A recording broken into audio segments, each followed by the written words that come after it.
Akkam jirtu kabajamtoota daawwattoota Oromiyaa 11 kun qophii faaya dubartii torbaanitti al takkaa isiniin darbu amma jalqaba.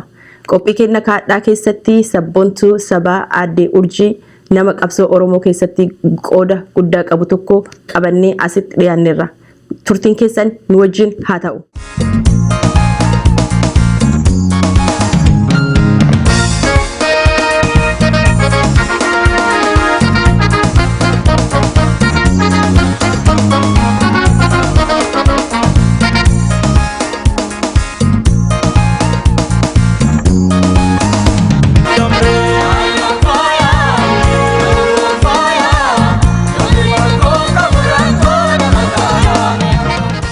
Aadde Urjii ana dhufu baga nagaan dhuftani. Baga nagaan nu eegan. Aadde Urjii namni isin beeku fisoo hin ta'in namni isin beeka mi hawaasa kennaaf obbeessisa Aadde Urjii eenyudha? Aadde Urjii dhaabaa dubartii Oromoo kan Bahaar Harargeetti dhalattee akka dubartii Oromootti qooda akka Oromootti narra jiru bahaa ture arrallee bahaa jiru waan hin danda'uun kaleewwaniin qooda hidhannootiin bahaa ture arra garuu qabeenyaa fi waan hin danda'uun qabsoo gargaaraa ture jira ammallee. Dhugaa qabsoo kana dubartoota tenna namni asiin ga'e dubartoonni tennu hedduu isaanii qabsoo Oromoo kana keessatti miidhamaa fi qooda guddaa qaban. Akka fakkeenyaatitti isin nama tokkodha. Mee qabsoo Oromoo kana akkam itti eda'amtan bara kam itti eda'amtan? Qabsoo tana bahatan irra guddaa namni baqa namni kun dirqama diddaa gabrummaatiitu nama kana baqachiisa. Naannoon teenyanii baqattee jechuun irra guddaan karaa naannoo Soomaaliyaa. Naannoo ammaas naannoo qabsooti jechuudha naannoon tuni. Lola gartee lola Soomaalee, lola Mangistu, lola uummata warra baasan kana, lola shiftaa Soomaalee, lola sadeen kana jidduudha uummanni Oromoo jiraachuu ture jechuudha. Haala hamaa kana keessatti uummanni keenyas harki irra caalaan biyyoota ollaanutti dhiyaatutti baqataa ture. Nuti akka tasaa ani ammoo adaadaan na guddifate. Adaadaatii biratti guddadhe. Adaadaatii biratti guddadhe. Warri faamiliin teenya faamiluma qabsooti dhalatteehu faamiluma qabsooti jechuudha.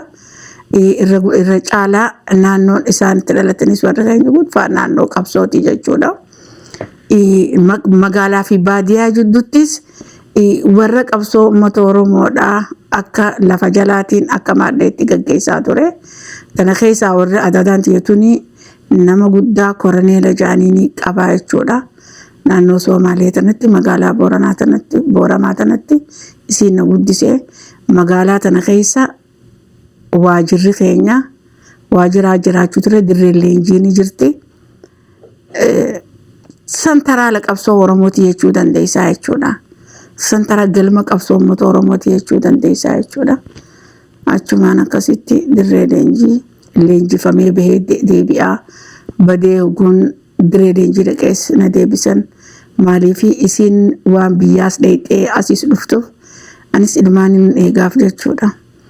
Anis na dhaga'ama namni ijoolleen dubartoonni keenya kan biyyarraa baqatee dhufee fi kan biyya Arabaa deemuu fadhii fi kan naannoo adda addaa deemuu fadhu kan dhufuus ni jira. Achumaan dirree leenjii seenan achumaan kan hawwiin qabsoo kutteenii karaa gaaraa deeman hawwiin qabsoo si harkiftii seenaan qabsoo uummata Oromoo hunda dhageessa.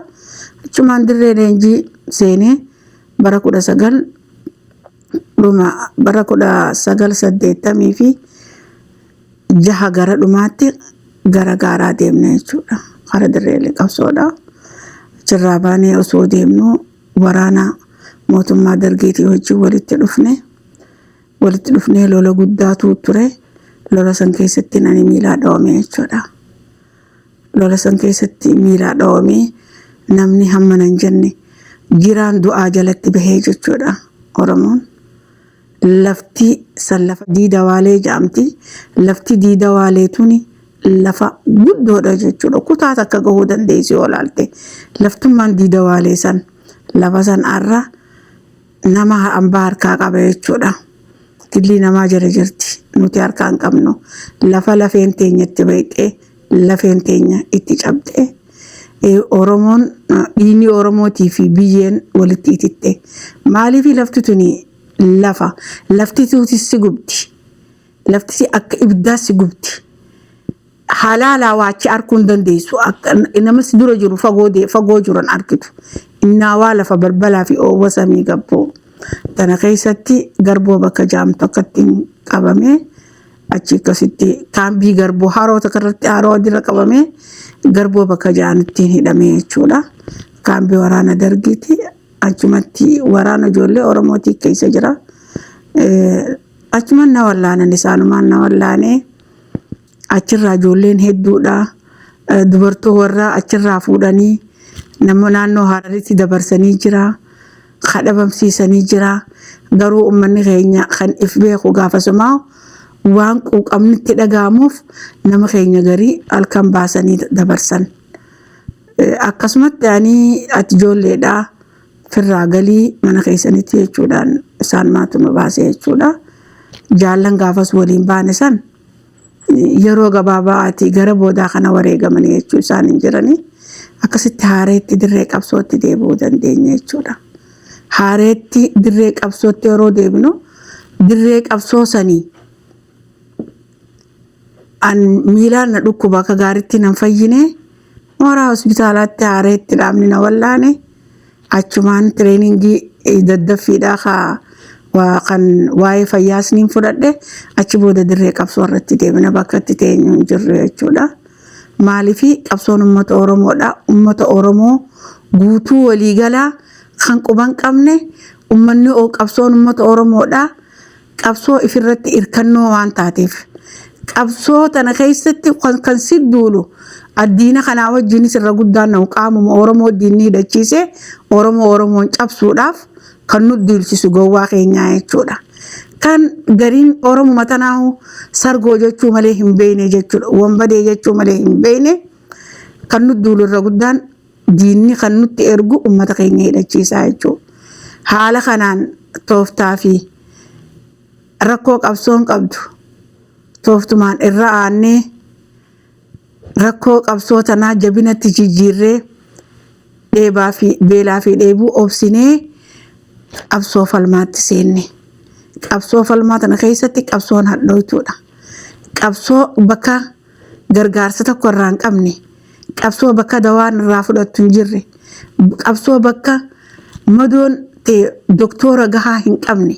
Ispeeshaalistoota gurguddaa hin qabne. Doktorri ni jira gurguddoonni garuu gahaa miti jechuudha. Yeroo akkasiisan keessatti warri ana dura tures warri dandeettii adda addaa qabu waan adda addaatiin nama keenya if wallaanaa san keessa dabarte gaa qabsoon ta'ee san keessa dabarsinee as geenye jechuudha. Qabsoo isin saba keenyaaf dabarsitan tokkoo fi galatoomaa isinin jedha. Qabsoon keessan bilisummaadha. Namoonni keenya dubartoonni isin akka fakkeenyaatiif fudhanne malee hedduu isaaniitii kaa Oromoof jedhanii wareegamanii jedhani. So yeroo kana aynoo xiyyiitii 2-3 qaama keessan keessa jirti. Waan san irraa nu himuu dandeetti 2 baatee jettan 3. Haye mee waan san irraa nu dubbadha. Yaa 3 asitti narraa baasanii habbaan takka immoo mataa keessa na jirti. Ta mataa keessa ammas ima jirti. Baasanii. Intaati yooni baasna jaan qaama cinaa tokkootu narratti bata jaan. Harka tokko ija takka miila takka rakkinarra mudattaanaan jaaqime. Kanaaf hojii rakkadheetumaan jiraadha. An kiyyatti rakkachuu osoo hin ta'in dhibee kiyyatti rakkachuu osoo hin ta'in kan na rakkisu tan uummata Oromooti. Uummanni Oromoo akkamitti kana keessaa bahee nama tahaadha jechuudha. Akkamitti saba tahee jiraata. Akkamitti if dandahee eenyummaa isaa ani niin jira. Warri akka kiyyaa tahee ni jira karraa baasan. Jaalqeerran sojaanii naannoo Keeniyaa geessaniiti. Akkuma kiyyaa tahee inni garuu akkuma haakimni jeessan ta'e akkuma naan jee harka tokkoo fi miila tokko ijjiinis xiqqoo akka tokko ni irratti ni gabaabbattee maayiranis immoo wareegame jechuudha. Qabsuma irratti maaliifi rakkoo qabsoodhaa qabsoon irraa aannaa jeeti dabree warri nu dura nutis dirree qabsoo irratti qabsoon kaayoo qabdi jechuudha. Kaayoo tana akkatti ilaaluu qabna. Qabsaawaan akkatti ilaaluu qabna. qabsoota yoo ifirratti abdii qabaatte qabsoota murannoo qabsoon takka murannoo feeti. Qabsoo yoo murannoo qabaatte rakkoon qabsoon qabdu san hundaatti amanuu dandeessaa jechuudha. Yoo murannoo qabaatte yoo waan qabsoo gootuuf san beeyte rakkoo qabsootii jetta malee ani qabsoo irratti akkana ta'e osoo hin ta'in rakkoo qabsooti jenna malee kun qabsoo irratti miidhamee miti. Arra mana taa'eetis kana caalaa tahaa jira. Rakkoo nuti kaleessa nurra geesse arra ummata abbuu haadhan haawwan keenya irra gahaa jirti. Akkoolee keenya irra gahaa jirti jechuudha. Rakkoo tanarraa Oromoon akkamitti if dandamachiisaa fa'aa jennee yoo yaadne gaariidha. Dubartiin Oromoo balaa hunda hambisuudhaaf waan hin baadhatin hin qabdu. Ani akka fakkeenyaatti yeroo jalqabaatiif waraana adda bilisummaa Oromoo keessatti akka jalqabaatti wanti kun akka jalqabaatti. Garuu dubartoota gurguddaa jira jechuudha. Warra qabsoo tanarraa qooda fudhatanii wareega guddaa kafalan.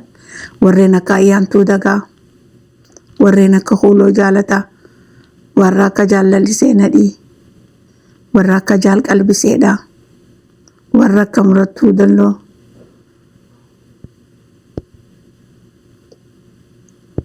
warra akka Jaal Ayyaantuu Elamoo, warra akka Jaal Ayyaantuu Wadaa'e, warra akka Murattuu Boruu, warra akka Jaal Falmattuu Aanaa,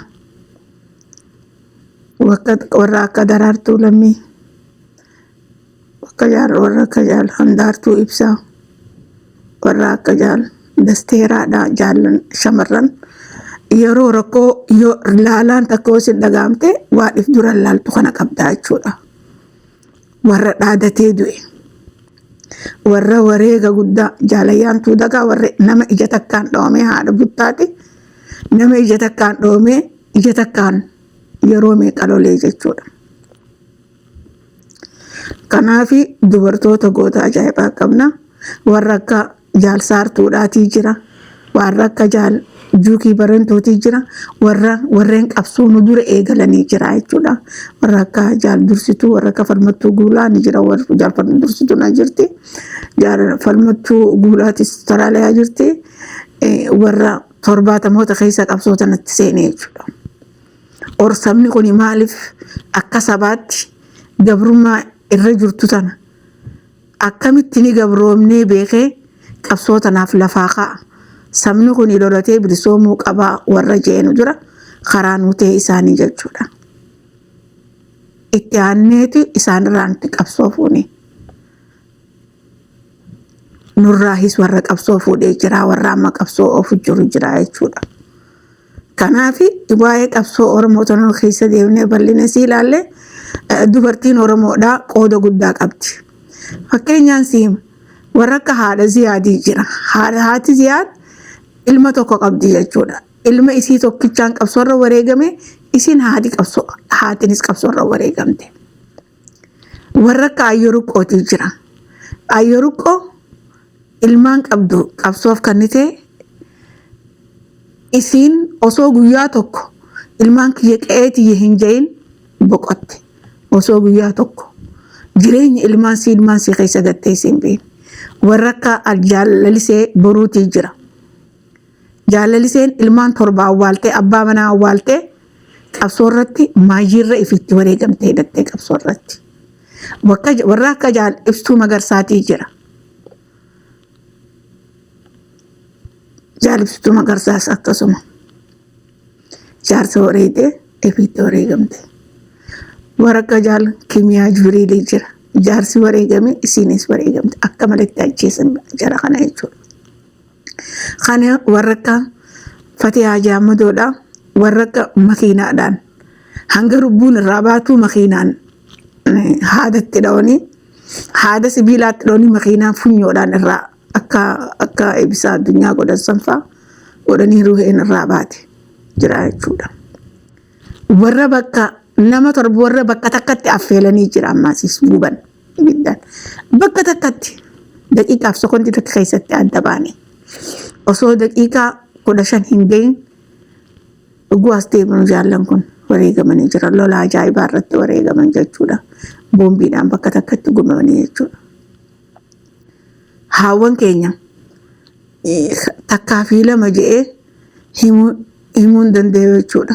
Warra akka adda zabiidaatii jira. Warra akka adda dhaadattuu baruutu jira. Shamarran keenya qoonni isaan qabsoo tana keessatti qaban loluu qofa osoo hin ta'in tarsimoo qabsoo tanaati jechuudha. Tarsimoo qabsoo tanaa hogguun siin jiru qabsoon takka adeemsa qabdi akka itti adeemtu qabdi. Nuti qabsoo tana keessatti akka nama tokkootti hidhannoo qofa hidhannee osoo hin taane qabsoo teenya tana yeroo ammaan tanaa sooshaal miidiyaa jira.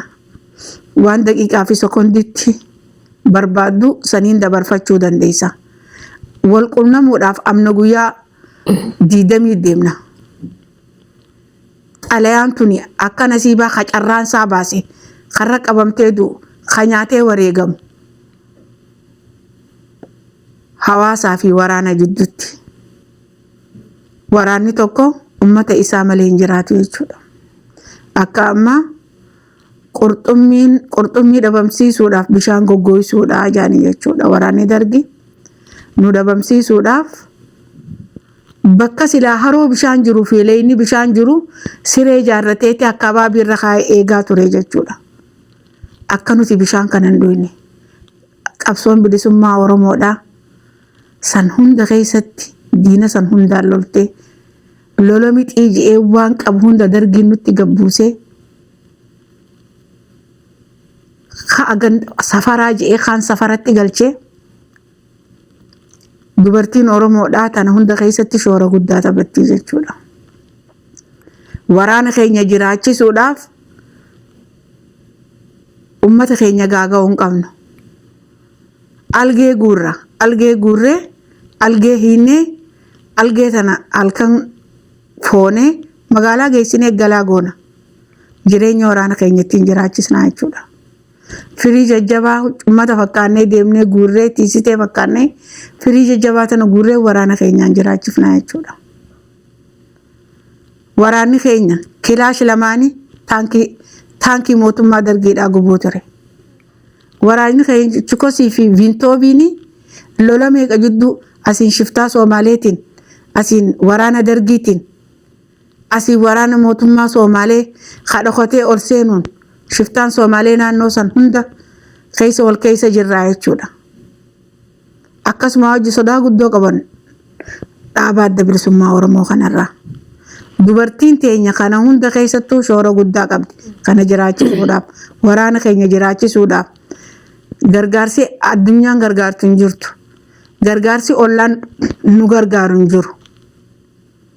Dubartiin teenya mudhiisii hidhattee gargaarsa ummata keenya hunqaa ummanni keenya nyaatu wajji nyaataa guyyaa ummanni keenya dhabe bishaan wajji dhugaa haadha Oromootii wajjin sanuu haga tokkoon guutuu Oromiyaa osoo hin ta'in qabsoo tana ifirratti hirkannoodhaan mudhii hidhannee waan baaneef sanirratti ifirratti abdii qabeenyaan qabsoon tun sadarkaa kana geesse jechuudha. Dubartiin teenya garaa qabsoo tanaa taatee doktora haakima qabsoo tanaa taatee taligaa qabsoo tanaa hunda taatee sadarkaa qabsoon tun arraan tana addunyaan beeyte tagoote jabeenyaa fi murannoo dubartiin Oromoo qabduudha jechuudha. Osoo dubartiin teenya murannoo qabaattee gaara seenuu baatte qabsoon tun as bahuu hin dandeessu jechuudha. Hoogganoonni keenya warri abdii firratti warri qabsoo tanaaf murannoo qaban warri Oromiyaan ni bilisoomti jedhee hayyoonni beeytoonni khabarnoota qabu fi khabarnoota hin qabne walitti dhufee murtii tana nuuf fakaa'ee gariin ni wareegaman. Harkirra caalaa. Kaayyaan laallattummaan keessa jirtu garuu arrallee daldala mataasaa oofaa jira. Qabsootan yeroo itti dabalamtu irbuu seentaa jechuudha. Irbuu san hoogganni tokko sadarkaatti si adabu qaba. Sadarkaa ittiin si adabu san miseensa kalee ittiin adabuu ture san dagatee arra qabsoo kalee ittiin si adabuu ture. Badii balleessite qabsoota badii balleessite takka ammoo qabsoo tanarra qabsoo gante je'ee tarkaanfii sirra fudhachuu ture arra diinaa hojii uummata keenya irratti tarkaanfii fudhachaa jira. Garuu nuti kana hunda hogguu ilaallu mataa nu dhukkuba jechuudha. Akka mataa nu dhukkuba akka waan qabsoon teenya hiyyeettiitti ilaallaa jechuudha. Maaliif bal'ina Oromoo uummata Oromoo kanaa yoo wal madaalchifne gahaa miti uummanni Oromoodha arrallee qabsoo tana cinaa kan dhaabbachaa jiru. Dubartiin teenya garuu arrallee murannoo isiin qabduun hagi tokko qabsoo tana cinaa dhaabbachaa jira. Akkuma kalee murannoodhaan maqaa Oromummaatii fi kutaa Oromiyaatii fi alaabaa Oromiyaa tana hujiidhaan kan waraana bilisummaa Oromootti hamilee horee murannoo horee jabeessu dirree lolaa irratti madoon yoo madooytee akka malee madooyte hamileetti horaa dirree qabsoo irratti jajjabeessaa gaafa jaallan wareegaman bobbaarraa dhufne jaallan arrana meeqaa nu keessaa wareegame nu keessan jirre ijaan beeyna wal jajjabeessaa rakkoo qabsoon irraan dhiiga jaallanii dhiiga jaalaa dhiigaan baafna dhiiga jaallan wareegamanii dhiigaan baafna tan jettee abdiitti hortu dubartiidha. Haawwaniin ammas hime kana caalaa dubartoonni keenya dubartoota kumootaan lakkaawamanii jechuu kan wareegame. Kun hundinuu dirqama seenaa dhaloonni amma akka keessanii seenaa akkana interview qofu godhuu qofa osoo hin ta'in seenaa guddoo nurraa barreessuudhaaf hegeree fuulduraallee akkatti qabsoon tun Oromoon tun bilisoomuuf deemtuu fi akkatti bilisoomte akka dhaloonni dhufullee baruu danda'u seenaa lafa kaayata. Arra garuu diinni keenya nujjeeseeti nun seenaa barreeffataa jira jechuudha. Du'aa keenyaan seenaa barreeffataa jira. Kanaaf waan kana kaase mataan na wareeraa dhiifama. Addurji galatooma isiniin jedhaa hedduu takkaa wanti isin haasoftanii onni namaa cabsaa warroota dhumatessanii rabbiin nama jannataa haa godhu ka jiru rabbiin bilisummaa haa agarsiisu galannin jaraa bilisummaa haa ta'u jedhaatiin warroota dhumatee akkumatti jette kama faamilii itti fixate sunniin hedduu usuu jiru atis warra san keessaa nama tokko atis lubbuun jirta malee haga abbaa keetii haga maatiin kan kee hedduun achi keessatti horeegame dhagayeera waan san irraa mee nu himi. Yaanti isaan na dura qabsootti dabalamanii na dura gaaraas turanii ittumaan dhufe jechuudha. Yaa akka tasaa tahee battala waliin qabanne obboleessa kiyya tokko isaa ajajaan isaa buttaa isaati. Naannoo hirnaatti guyyaa san bariisaadha akkuma hatattamaatti fiishkaan nutti hafame akka telegiraama dubbisaa jira osoo lola hamaarra jiru lola san irra oolleeti adda baanee lola lammaffaa ganama fiishkaan hatattamaa nutti hafame battalarra osoo waliin jirru obboleessi kiyya wareegame asii dhawame maqaa isaa Harar Jaaniin yeroo dhawamutti jaallanii je sinsila kana hedduu dubaraatu jaalataan kana jaallan je sinsila kana qabsootanaaf bu'aa qabaanarraa fuudhaa je jaalurji sila kana fuudhii narratti indisini qawwee tanaas fuudhii je akka tasaa abbaan keenya dhufee jira mooraa jira akkasumatti qawwee isaa fuudhee jechuudha. Isa fuunee galchaa keessatti baala warqee irra keenyee irra tarkaanfanne guyyaa san lolarra oollee guyyaa shanaffaatti kabiraa wareegame naannoo daawwee naannoo karaa wanti itti karaa gaara mul'ataa kana naannumaa kurfaa calleetii fi naannumaa karuma baddannoo kana jidduutti naannoo sanatti wareegame. Inni yeroo duraatiif maqaa qoosaa maqaa abbaa Qalaxaa Jaaniin ni jarjara murteessaadha maqaansaa akka malee ta'e nama wajjin lola kanarratti hayyama malee waan deemeef adabamee montii jira adabamee jira yeroo san keessatti qawween irraa hiikamteeti seeraan ala goote jaanii jira. Halkan yeroo lolli hammaatu garuu meeshaa fudhateeti waraanatti dhaqe humna isaa fudhatee sosso'ee jechuudha. Haalli diinaatis miila fuudhe. Lola guyyaa 4 irratti wareegame. Guyyaa 4 lolee guyyaa 3 lolee guyyaa 4 qabriin isaa amma karaa gubbaadha. Maaliif nuti laaftuudha. Warri nam 9 irra wareegamee jira abbaa wajjin. Warra nam 12 qabsoo sanarra wareegamee jira. Amma warra akka Dahoo Soolee warra akka ilmaan Haaji Daadhiitii jira jechuudha. fakkeenya guddaa kan ta'uu danda'u isaanii jechuudha. Dilli kun hooggana qabsoota naati abbaarraa hanga ilmaatti. Kanaaf kun mana keesses numa wareegamtaa jechuudha. Kanaaf yoo gabbaanee seenaa daleeni hoo abbaa fi ilmoo waliin battala qabatanii qabsoo godhuun anaaf abbaa kiyyarraa ni miti. Seenaa Oromoo keessatti hedduudha jechuudha. Warri akkasii warri haadhaa wajjin wareegames warri akka jaalalisee boruu akkasii jechuudha.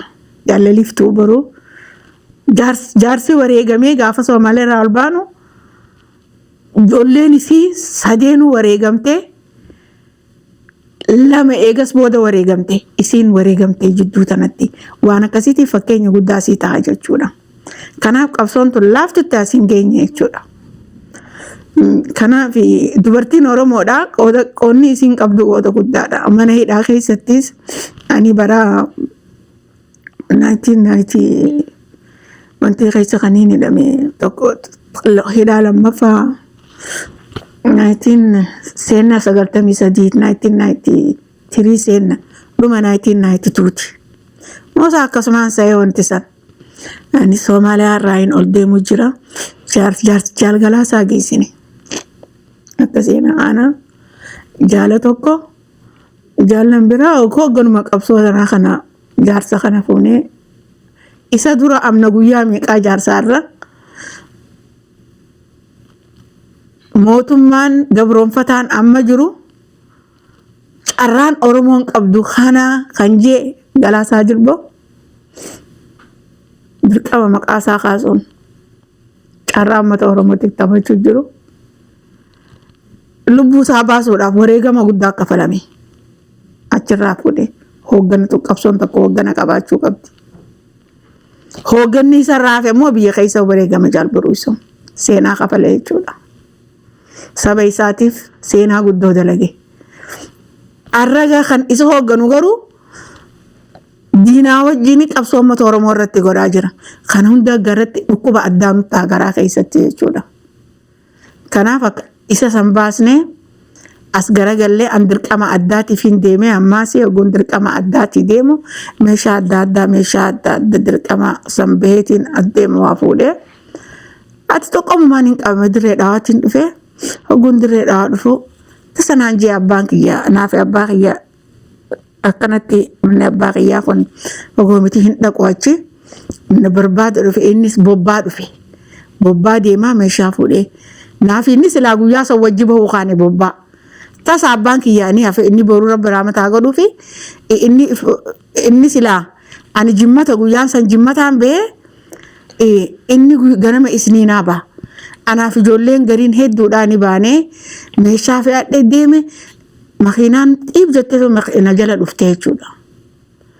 Ogguu na jala dhuftee bakka Gannat Mannaafashaa jiru Gannat Mannaafashaa jaanii jira achitti nu qabanii nan beeku namni na qabe san isiidhaa jaa rasaas guutuu fe'adhee deema mukarraa hin qaba lafan keenye meeshaa hedduun hin deema. Isiidhaa jee an haniin haadoodee oggus waan hin deemus ni beeka nama hedduun jirra namni kunis akkan ani qabamee namni kun akkan gaagaabne hin fadhe gu isiidhaa jee ani numaan barsi akkan na qabee an cufaan itti tufe ogguu na qabee na kabale ittiin tufe anis meeshaa asumattiin akkanumattiin futtaasee darbe niin bu'e ogguun bu'ee nagguu na dhiitee ogguu na dhiitu mormi kiyyaa mata wanti jala na seene minibaas harar as deemu jira kana jalaan seene ani hanganaan hunna murame oggus qorqorroo minibaasii ta fuula duraa kanaatu kana na mure aduudha ammas yeroon san toora akka sa'a akka asii kanatti sa'a lamaati sa'a lama sa'a takka cinaati akka nama ta'a namni achitti warrummaa minibaasanuu namni ogguu isaan achitti na cinqan dhiisaa micoonni ni beeyna nuti beekaa dhiisaa jaanii na morman garuu obbidoo keessaas gaafatis sabboonaan nama jira jechuudha. Kamalee kana gargaaree jira garuu isaan biratti naan jee garuu gurbaan tokko kamalee magaa achitti ulee cafaqaa ifin beeku gana shorreessanii kaambii isaanii nageeffatanii amma jee gurbaan tokko viidiyoodha bira na dhiisanii deeman laalii naan jee qabamtee mitii jee naman galaafatin naan jee jechuudha. Yoo nani dhufee si gaafadhees waanuma takka dubbadhu naan jee. Ani san amannee guusi san amannee gaafasii kan gaaga'ama guddaa annarraan ga'an gaafasii kan natta'e akka malee na godhanii waan kanaaf dubbatullee fadhu amma wahuma himirratti yeroo san keessatti lubbuutiyyaan baasa hoon jee Harargee sanaa waliin ga'a. Harargee bahaa guutuu nama dhibbarraa haga dhibba lamaan hin ficcisiisa osoo murtiin qabaanne jechuudha. Nama rasaasaa fi boombii dilaan deema maal jette re'aati. Amma waa takka hogguun irraa dhaban akka ifin fadan na godhanna. Hogguu akka ifin fadan dhabanii qaruuraa akkanaa fuudheeti na cabsee jechuudha. Qaruuraa cabseeti natti darbee. Qaruuraan qaama kiyya bittinneessee jechuudha. Suuraa shaamaa dhabeessee kanarra naqe shaamaa ibiddi fuudheeti qaama kiyyaa labbaase. Sanii hedduu na rakkisee ana dubbatullee yeroo hedduun fadhu shaamaan qaama uree qaama hunda fixee ana achi kana ilkeelee sanallee mana hunda ilkeeleen gaafas caccabdeera hundinuu achi akkasitti gaama lolli waraanaa ta'e achirraa waraanni na baase jechuudha. Waraanni lolli waraanaa achi haakni Finfinnee na geessanii Korneel Alamuu Qixxeessaa seenaa na yaadattu Shamshaddiin Abdallaa Sulee fayyaa Rabbi haa kennuu fi akka ilmoo baatii 8 yookaan kaayatee olii gadi na deemee na wallaan ni jira ni beektan Abdallaa Sulee abbaa Nuurattiin fa'aa Atlaantaa Joorjiyaa haa jiraatan kana. Akka ilmoo daa'imaatti ijaarsi na jala caban Korneel Alamuu Qixxeessaa hedduudha warri Maccaa fi Tuulamaa hanga sadarkaa VOA Ameerikaallee dhoosatti illee na fidanii na gargaaraa turan. Achi boodaan namichi nama tokko waraqaa haakima Jarmanii na oofuuf maalama ficcaanii badee jechuudha. Ficcaan badee hin beeku bakkaan ficcaanan. Fuudhanii namichi tokko nama tokko sabboonaa Oromooti isaa haakima Jarman waraqaa footoo kana kanarraa fuudhe guyyaa lammaffaa xalafan isaa. Anachi badeetiin gaaritti deebiire. Amma wayyaawee haakima meeqa Finfinnee haakima meeqaan ciisee Inqulaal Faafrikaa kajaanniin ciisee Phaaphiloos kajaanniin ciisee Xuqur Ambassaa jaammomaa jaansa beeku haakima guddaalee hedduudha. Finfinnee Zawdituu Maarree haakima jaanniin ciisee maayyirra hogguu dadhaban Finfinneen ala haakima tokko Feestulaas haakima jaanii uummata faranjootaa fi uummata gurraachaa wallaanaa achittiin wayyaawee xiqqasho oguu wayyaawee haalichi keessaa hoggaamate gaarattiin deebi'ee jechuudha. Achi naareetti qabsoo hidhannoo ammaas eegale. Yeroo dheeraaf qabsoo hidhannoo godhee qabsoo hidhannoo san booda haareetti ammaas hidhaan ammataa seenee jechuudha. Bara 1996 gara dhumaatti 96 gama dhumaa kanattiin ati walakkumaa fi gara dhumaa kanattiin hidhamee gaafas miidhaan ammaa kaminarra hin geenye garuu waa hedduu dabarsine jechuudha. Achi burqattiin hidhamee burqaarraa gura warraa Harar ati waliigala waggaa 13 waan ta'a jechuudha kan hidhame. Adde Urjii galanni keessan bilisummaa haa ta'u waan isin dubartoonni teenne ta maqaa dhoofnee fi ta maqaa jaraa hin dhoofnellee galanni jaraa bilisummaa haa ta'u qabsoo tana isintu fidee asiin ga'ee nu ibsadha. Ijoollee didiqqoo lafaa wal guddataartu waa'ee Oromootii fi quuqama Oromoo qabdu nu keessatti uume uduu isin akkas itti horeegamtanii maatii itti fixatanii itti dhayamtanii asiin hin genneeti hadha silaa nu waan Oromoo hin beeknu dubartoonni teennaa hedduun jaraa kawaan kana keessatti qooda guddaa fudhatanii itti horeegamanii jedhanii seenaan haa yaadatu akkasumatti galatooma ja'a akkamitti achi bahuu dandeettanii waan kana keessaa gara alaa kana dhuftanii lakki ani wanti na baase galatoomi gaafii gaariidha. Qabsoo gaara goone qabsoo maneedhaa keessa gooneetu hamtuudha. guyyaa gootootaa ni kabajna, guyyaa wabootis ni kabajna achi keessatti. Namni nu gaafatu hin jiru, namni nu beeku hin jiru. Safii hodhanna waan adda addaa kana hodhinee nama biraa laaluu dhufaan nu gargaara. Warri xilfii harkaa hodhuu beekuu jira. Mootummaa kana dhaabbii dhorke namicha achi keessatti, mana hidhaa keessatti. Ani qubees barsiisuun ture. Maaliif sammuun ijoollee dubara xixiqqaa kana faayidaa jira. Qubeesni barsiisaa achi keessatti warri qe'ee masqal nu gargaaru ture. Amma yeroo nani qubee agarsiisu siyaasaa barsiiftaa naan jaan. Yoo ammaan tana jarri boolisaa kun dhufee jahamtu takkaan laale ganamuu anumaan dhaqaa jechuudha. Adabuma addaatiin adabama ganamuu gabbee. Poolisni achi jiru anumaa hojii cinqata. Dhalaan poolisii jirtus anumaa hojii cinqatti. Guyyaa na gabbaasanii qarreerraa akkanuma gabbororii qarreerraa akkanumatti hin bororuu qabda. Gaafa jaaniin jira. Gaafa achi keessa ijaartee jaanii gidaaruma kanatti qorqorroo dha'ee ana ummaa Oromoo amma ni jiran Kanaadaa Khayrii Haasan jaanni nama qabsoo tanarratti umrii isii fixatee bultii isii ilmaan isii mana hidhaa keessa jirtu ilmi madaawee dhufay. Madaawee fidan. Ilmi caatiqqaa amata 6 saree wajjin hulaa poolisii dura gala. Isi mana hidhaa keessa jirti. Addatti anaa wajjin hidhamti. Maaliif tuqumati yan dandeenye ijoolleen tunis. Akkanatti gidaara nu qabeeti gidaara mismaara nu dhee. Guyyaa sadaffaa qe'ee masqal dhufee poolisoonni hundi lolee qe'ee masqal achirraa gidaara sanirraa mismaara guuree nu gabbaase. Dallee mooraa san hulaa san dura jaarratee qe'ee masqal.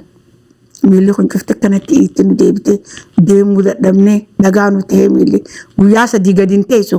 Akkanumatti gidaaratti hirkattee gidaaratti qorqorroo kana hundaa jira. Kana hunda dabarsinee qabsoo keessatti meeqa qabsoo tana keessaa gabbaasaniituma halkan akkuma harkan godhanii jechuu dhiira teenya beekaa kana hayyoota kana kan dabamsiisan dubartiin teenya caalaadha obsa isiin qabsoo tana keessatti qabdu. Achirraa gama Harargeetiin dhufe achirraa doktor ijoolluma Oromootiitu furmaata naa godhe. Riifar bas dadhabee mucaan sana Awurooppaa tana jiraan saama kagaafas itti gaafatamaa boolisaa ture Maliyuun jaaniini ijoollee goobbaati. Oromoodha inni ijoollee tuulamaati. Bas ni dadhabee jechuudha.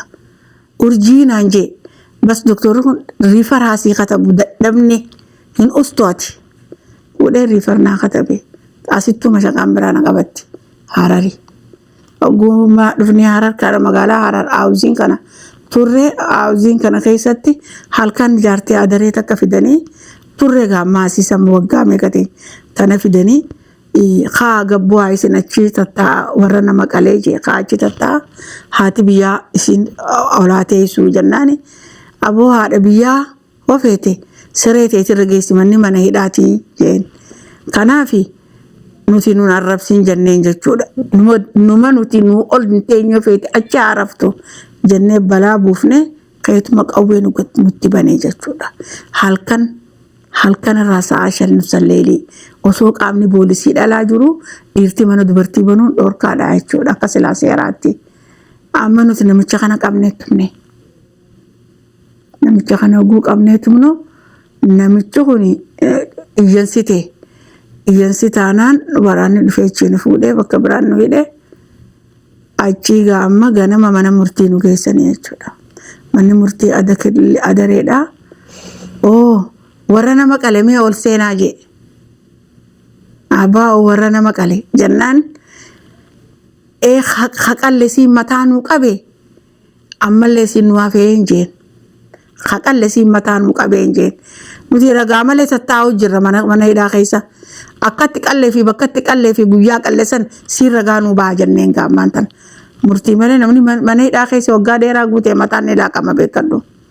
Nama si dhufee silaanuun qabdu maaniin jettu yeroo boodaa kana qofaa amma dhaga'anii namni tokko yeroo dheeraa kana ila kana keessa namni abbaan kiyyaa sun jiru wareegame eenyutu dhufare amma akkasitti namni amma akkasitti guugaa namichi kan nu jeenseenu saaxinaan seen akkasitti chiinu fuudhanii kaateenaa biraan hidhanii mana hidhannu deebisanii kil araatti jaanii achuma keessa jiraannu geessan akkanaaf akkana kun killiin 13 na daree kan nutti taphatteenaan akkasi keenya kun nu dandamee nurraa qabbaneessee deemaa deebi'aa nu jee manuma hidhaatti akkasitti deebine amma ani fayyaan qabu na dhukkuba tana mana yaalaatiin dhaqe namni mana yaalaa dhaqu doktorichi kuni dawaa bifa takkaatti kan namni san dawaa sana guurige bultuma 5 taa'ee du'a qaamisaa jireenya hin qabu dawaa san dhuge baatii 2 taa'eetuma du'a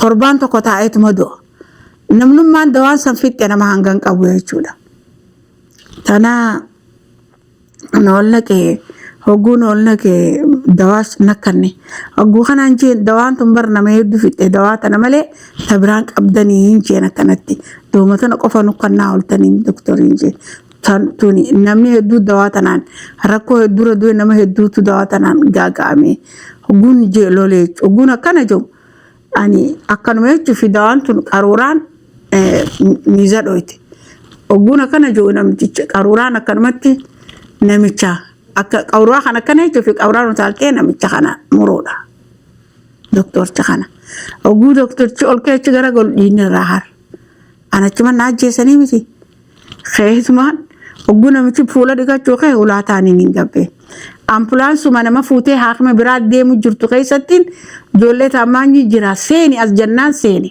hogguun haakima biraa caffee san dhaqe achitti haakima sanittiin bu'e hogguun achi beechumaan hin dabre guyyuma san guyyaa lammadaa jabuutiin dhufe jechuudha.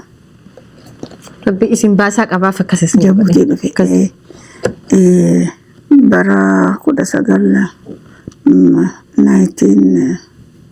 2000 meeqasa 2006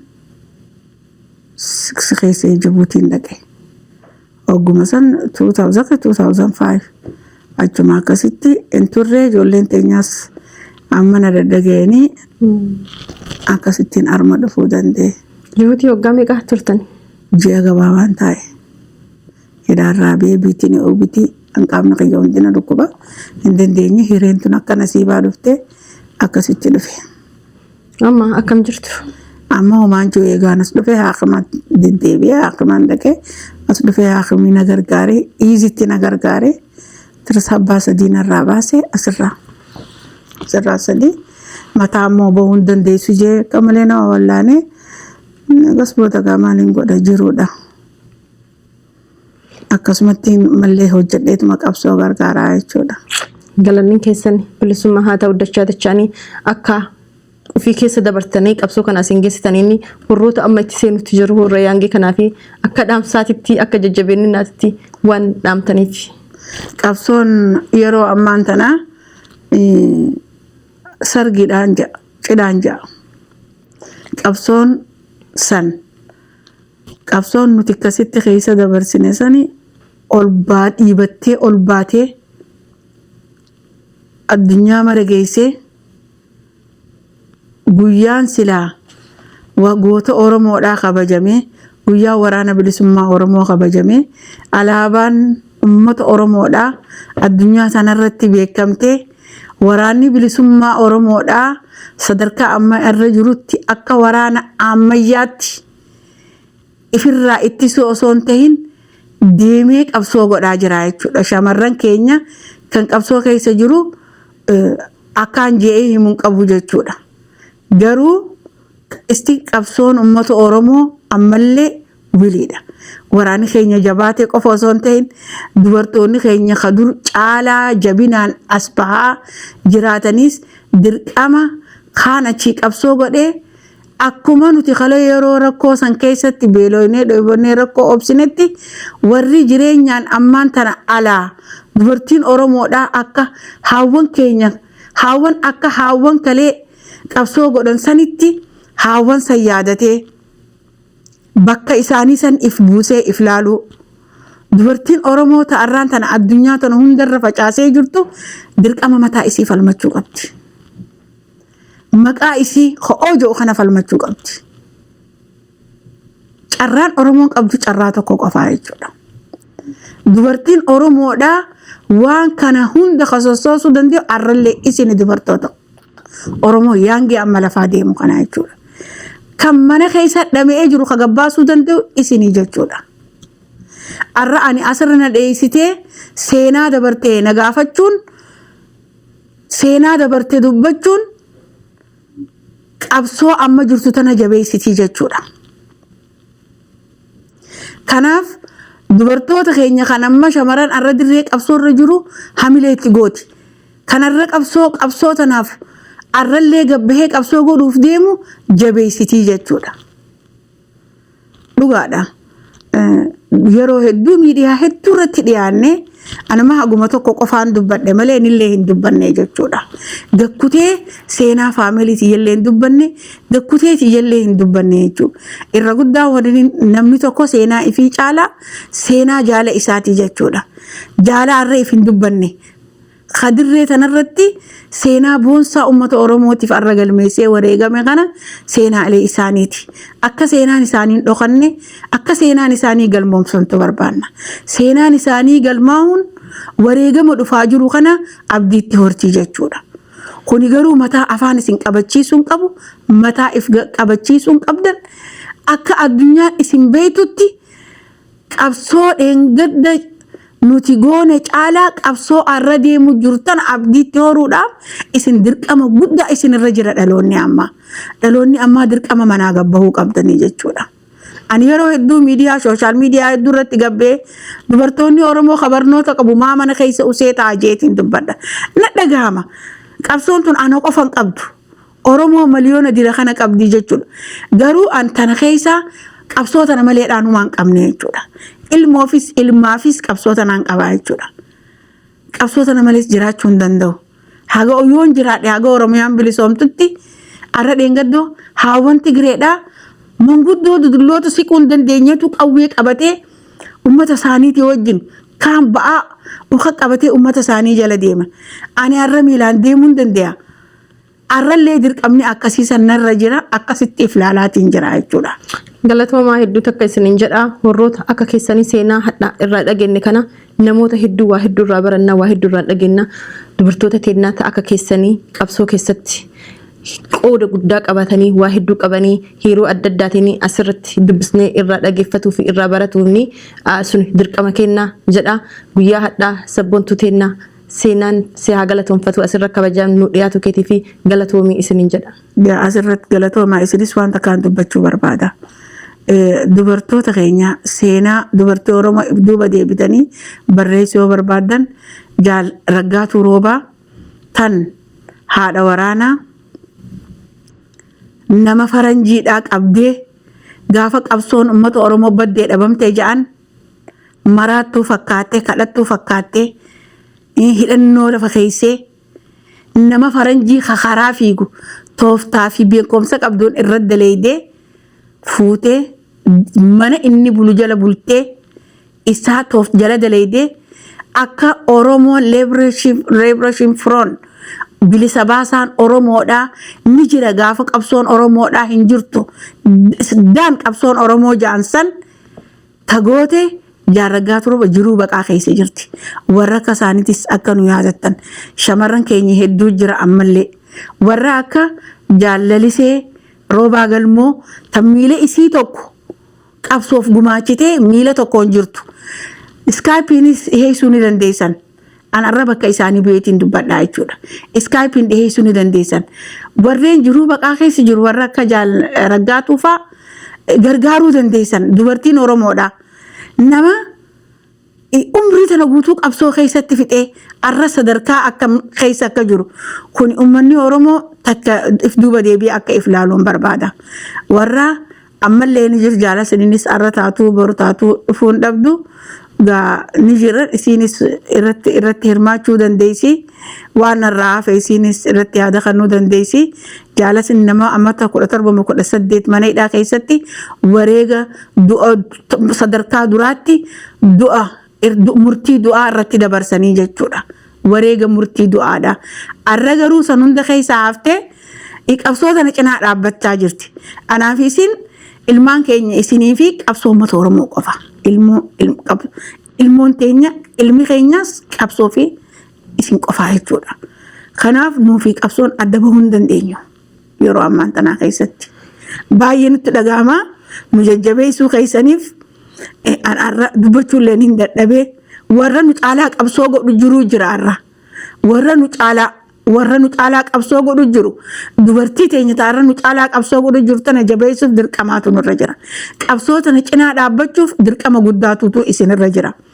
Dirqama guddaatu Oromoon carraa tokkichi qabdu tana akka if hin dabarsine qabsoo wareega gaafatti wareega jaallan arra kafalaa jiran kana hidhatti sabni kun akka hidhatee qabsoo tana cinaa dhaabbatu akka gargaarsaan qabsoo tana cinaa dhaabbatan akka Tigree dheengadda ji'a 7 keessatti bakka isii deebite nuti garuu sabni miliyoonni guddaan kun ar'allee siquu dadhabne kana tuffii tana keessaa akka baanu isin warri miidiyaa qabdan ilmi xiqqaan intartii xiqqoon qeyroo fi qarrittiin akka sabni kun gargaarsaan qabsoo tana cinaa dhaabbatu qabsoo tana dheessina. Qabsoo tana namoota qabsoo tanaatis dhiyeessaa barbaada akka nu barbaaddanitti akka namni qabsoo tanatti dhiyaatee qabsoo tana gargaarus dirqama guddaa isinirra jira. Ani tana isinittiin dhaammadha. Dirqama isinirra jiru isinirraan kaayaa. Uummanni keessan akka bu'aa qabsoo tana cinaa dhaabbatu kan godhuu danda'u isini. Qabsoon teenya arrallee qabsoo ifirratti hirkannooti. Addunyaa hundaatu Tigree sossoo. Nuti arraa sabni qabsoon teenya arraan tana nuti arra cinaa dhaabbannee bakka guddoo geesse addunyaan akkuma Tigree jala deemte kana caalaa arraan tana Oromiyaan qabeenya adda addaa waan qabduuf saba sabboonaa ta'e saba qabeenya isaatiif lolu waan ta'eef addunyaan kana caalaa saba kanaaf kabajaa godhuu dandeessi. Firrilleen diinilleen ollaalleen kabajaa nu godhuu danda'a. Garuu arra hanga san hin ta'initti nuti Oromummaa himannee nama wajji deemuu ni saalfanna. Oromoo taanee bareennee uffannee deemuun hafuu qaba. Oromoo taanee qabsoo tanaan alatti jiraachuun dhaabbachuu qaba. Oromoon fookosiinsii guddaan karaa qabsootti. Dannoo fuula deeffachuu fookosiinsii dirqamnisii guddaan haga Oromiyaan bilisoomtutti waan duraan gootu caalaa daran gara humnaatiinis humna qabeenya qofa osoo hin ta'in deemanii akka warri Tigreedhaa asii dhaqee uummata isaaniitii wajjin lole doktooraa jira, sheekaa jira, qeensii jira, dirqamni kana hundarra jira, barsiisaa jira, barataan warri ala kanaa isi warri dhaloonni asii kuni kana hunda gara qabsoo akka dirqamallee dhaqanii qabsoo tanarraa fudhatan akka warra achi jiran sanillee jajjabeessan antun dhaamsa kiyya. Ulfaadhaa isiniin jedhaa galanni keessan bilisummaa haa ta'u dubartoota teennaa taawwanillee warroota akkasitti qabsoo irratti qooda guddaa qabanii yeroo adda addaatiin barbaanni asirratti hin dhiyeessina galatoomaa isiniin jedhaa durbii guyyaa hadhaa isin argamu galatoomaa. Kabajamtoota daawwattoota Oromiyaa 11 qophiin hadhaa sabboontuu teennaa sabboontuu sabaa aadde urjii waliin goone nama xiyyiitii sadi qaama ofii keessaa qabu lama keessaa baasanii takka mataa irratti baadhattee hagammaa deemtu hadhaaf asirratti xumurraa qophii adda addaatiin dubartoota teennaa horeega guddaa kan falanii qabsoo tana nu biraan ga'anii yeroo adda addaatii fi isinii dhiyeessina ammaa fi nagaatti tura.